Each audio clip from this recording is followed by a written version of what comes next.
Kung ikaw ay may anxiety at mukhang nakuha mo na lahat ng simptomas nito, ito yung dapat mong pakinggan. Ito yung dapat mong matutunan, no? Ang pag-start ng management ng anxiety really is the right knowledge, kaalaman. You start from there, and then merong internal change na mangyayari at kailangan sabayan ng pag-change ng behavior. Okay? Una, bakit? Ang anxiety disorder, no, I learned fear. Okay? Natutunan na, ano sa Tagalog? Natutunan na takot. Ayun. Okay? Natutunan na takot. Ano ang sample? Nung bata ka, no, or yung first time mong napasok, no, sa anything, pwedeng sa kape, sa baso na may kape or gatas, or napahawak ka sa isang pot or kettle or takore, no? Kunyari nagpapakulo si parents mo or magulang mo or yung kahit yung electric kettle, no? Una mo na experience, nung nahawakan mo, napasok ka, learned fear. Nagre-record na kaagad yon. Ang tao, kahit isang beses lang, natututo na siya. No? Natututo na siya. Okay? Kahit isang beses lang. So, dahil nasaktan ka, naka-record na sa utak mo na hindi ka na basta-basta hahawak ng basong umuusok o may kape o gatas or kettle or pot, lalo na pag nasa kalan. Kasi alam mong maaring may nagluto doon, mainit pa.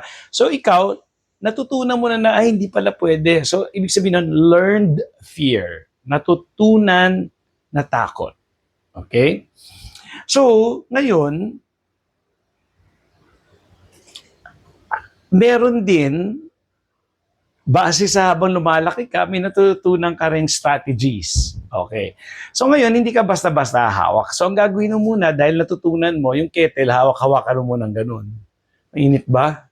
Gaganon-ganon ka, hindi mainit. O, so pwede mo nang hawakan. Lagyan mo na ng tubig, mag-iinit ka na ng tubig. Okay? So dahil sa experience na yon, natuto ka rin kung paano i-manage na huwag ka mapasok. Naintindihan? Medyo nagigets na ba yung papupuntahan ko?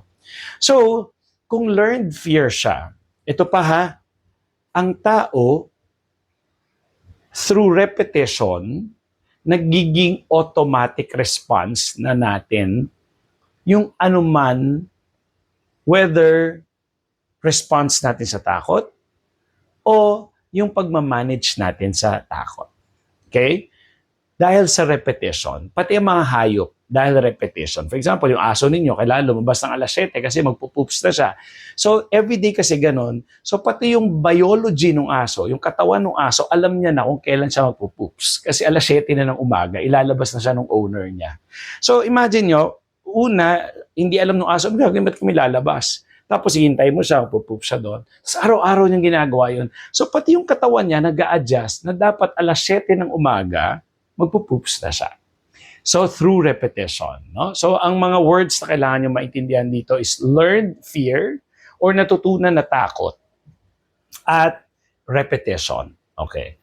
So, natutunan nyo matakot every day dahil sa repetition yon, automatic na lagi kayong takot. Gigets ninyo? Because the same with how you learn the guitar or any musical instrument or sports. Kung lagi kayong araw-araw, no, regular yung inyong practice sa gitara, hindi, nung una kasi titingnan ka pa, G, C, D, E. So, iniisa-isa mo talaga yon habang natututo ka. No?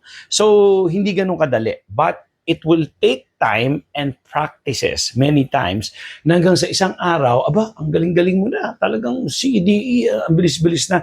Kasi naka-record na siya sa brain at sa iyong katawan, sa behavior ninyo. May mga muscle memory na alam mo na yung C, alam mo na yung D, alam mo na yung E, yung mga ganon. So, gaya rin ng sports, basketball, kung araw-araw ka, mas gumagaling ka. Ang problema mo, araw-araw kang takot, ginagalingan mong matakot. Okay? But, at least alam niyo, no? At least meron kayong awareness na ganito sa ating biology. Ibig sabihin, ganun talaga ang mekanismo ng utak natin at ng katawan natin. It should be a good start. Now, ang key kasi dito is knowledge. Yung kaalaman na hindi pala dangerous ang nararamdaman ninyong simptomas. Kundi, yung katawan is just trying to save us from death. Okay? Ayaw nung katawan natin mamatay tayo. Kaya ka pakiramdaman yung mga nervyos na yan and all para umiwas ka doon sa kanyang perceived danger. Dahil naisip niya, delikado to. Delikado to. Dalawa yan eh. It's either real danger, halimbawa may sunog, talagang ninervyusin ka, mangingilabot ka, lalakas ka, yung adrenaline mo, para tumakbo ka away from the sunog. That's real danger. Ang problema sa tao may anxiety disorder, perceived danger lang dahil sa mga pinagagawa niyang behavior. Halimbawa, punta siya sa Google, hanap siya. Punta siya sa mga chat group ng anxiety. Ayan, yung behavior niya. Ang daming finifeed niya yung utak niya. Hala, ganito yan, ganyan, ganito yung nangyari, bla bla bla bla bla. So ikaw ngayon, napapasok na sa utak mo yung mga ganon. Yung thought mo na mali, lalo na yung mga mali, na galing sa mga kung saan mo nababasa, na bakit mali. Halimbawa, isang babae namatay sa anxiety. Hala, mamatay doon sa anxiety. Kung hindi ka naman bobo ng isa't kalahati, hindi mo alam yung buong kwento. Kaso may tatanga-tanga rin na nagsabi na namatay siya sa anxiety na wala ring alam. Naintindihan ninyo? Kasi kadalasan, ano ba ang reason bakit namamatay ang tao? Meron siyang kondisyon sa katawan.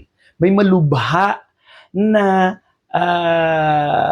hindi na malulunasan na sakit. Halimbawa, heart attack na pala yun, no?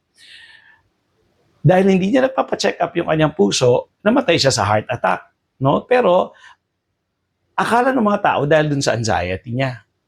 Kasi, kung mamatay ka lang din sa anxiety, di sana lahat ng tao na nagulat, nagulat siya sa pintuan, sa likod, ginulat siya ng kapatid niya.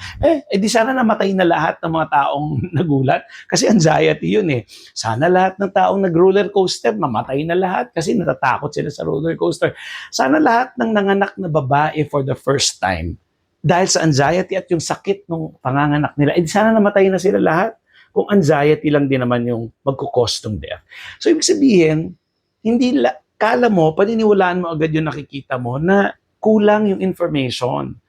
Kung malalaman natin kung ano yung totoong information, malalaman natin, hindi lang pala anxiety yun. Kaya pala namatay yung batang yan, may heart condition na pala yan, bata pa lang. Kaya siya namatay. So usually, ano bang rason ang mga tao ba't namamatay? May malubhang sakit na wala ng lunas, talagang wala ng lunas, mamamatay sila. Aksidente, o talagang may pumatay sa kanila? Ang tanong, nandun ka ba?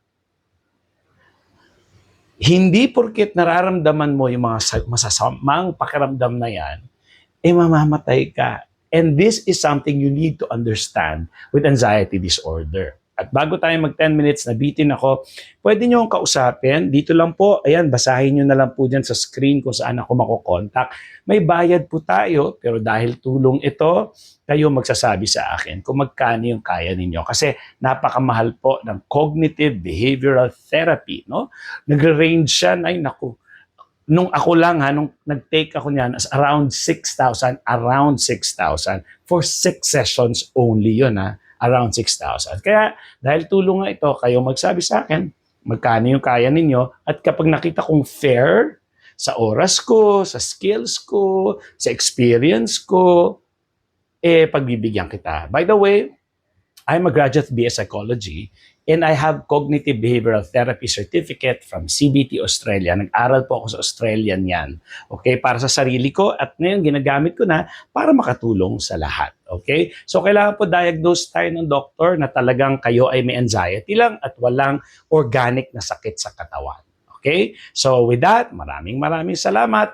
I hope to see you soon. Huwag po kayo magtiis. Huwag kayo mag-iisip sa pera. Pera lang yan. Pero yung ginhawan na kapalit naman yan sa inyong katawan. Kahit hindi po sa akin, okay, utang na loob.